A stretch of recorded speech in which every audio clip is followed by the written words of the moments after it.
quelques instants, le président socialiste de l'Assemblée nationale, Claude Barthelone, disait qu'il n'était pas au courant de la liste de ces parlementaires qui ont un problème avec le fisc et qui sont visés aujourd'hui. Qu'est-ce que vous répondez à Claude Barthelone? Il peut ne pas être au courant et pour autant être exigeant.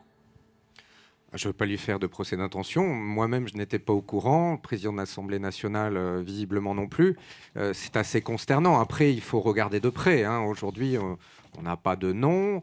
Et puis, il semblerait qu'à travers l'article, on découvre qu'il y a des situations très différentes entre des omissions, des contentieux et des véritables fraudes. Donc, attention. Moi, je suis effectivement scandalisé par l'affaire Thévenoud, comme je suis scandalisé par l'affaire Balkany, comme je suis scandalisé de voir encore Madame Andrieux, qui a été condamnée à plusieurs années de prison ferme, continuer à siéger à l'Assemblée nationale.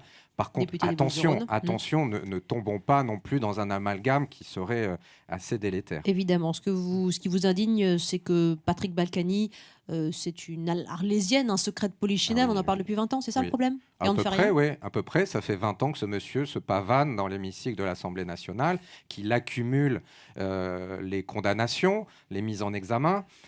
Après, il faut aussi renvoyer la responsabilité aux électeurs, parce que monsieur Balkany, à un moment, a été inéligible. Ensuite, il s'est représenté et il a été élu triomphalement à Levallois. Donc, je crois qu'il faut effectivement appliquer des mesures extrêmement fermes vis-à-vis des politiques, mais quand un élu redevient éligible, je crois qu'aussi les citoyens peuvent et doivent sanctionner. Doivent sanctionner. Alors justement, bien, comment encadrer, comment sanctionner ces députés pour les rendre exemplaires à terme? Les auditeurs autour de vous vous interrogent et au 39-21 également. Madame, monsieur qui veut réagir, madame? Allez-y, bonjour. Oui, bonjour monsieur. Bonjour. Est-ce qu'on ne pourrait pas imaginer qu'on pourrait imposer une réglementation et qui serait suivie comme dans tous les domaines? Pourquoi dans ce domaine-là on n'y arrive pas? Visiblement, la déontologie et le code de morale ne suffit pas parce que les manquements ne sont pas sanctionnés aujourd'hui, Voilà. Olivier Falorni. Je pense qu'il faut faire une deuxième étape dans la moralisation de la vie politique. Des progrès ont été faits, là aussi, il faut le dire. On a voté une loi sur la transparence de la vie politique qui fait que quelqu'un comme Thomas Thévenoud est tombé, si j'ose dire. Il y a quelques années, très sincèrement, je pense que l'omerta aurait régné et on n'aurait jamais parlé de Thomas Thévenoud. Il faut le dire.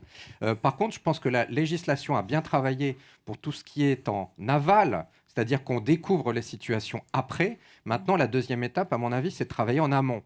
Par exemple, quand un candidat aux élections sénatoriales ou législatives se présente, il a un dossier à présenter.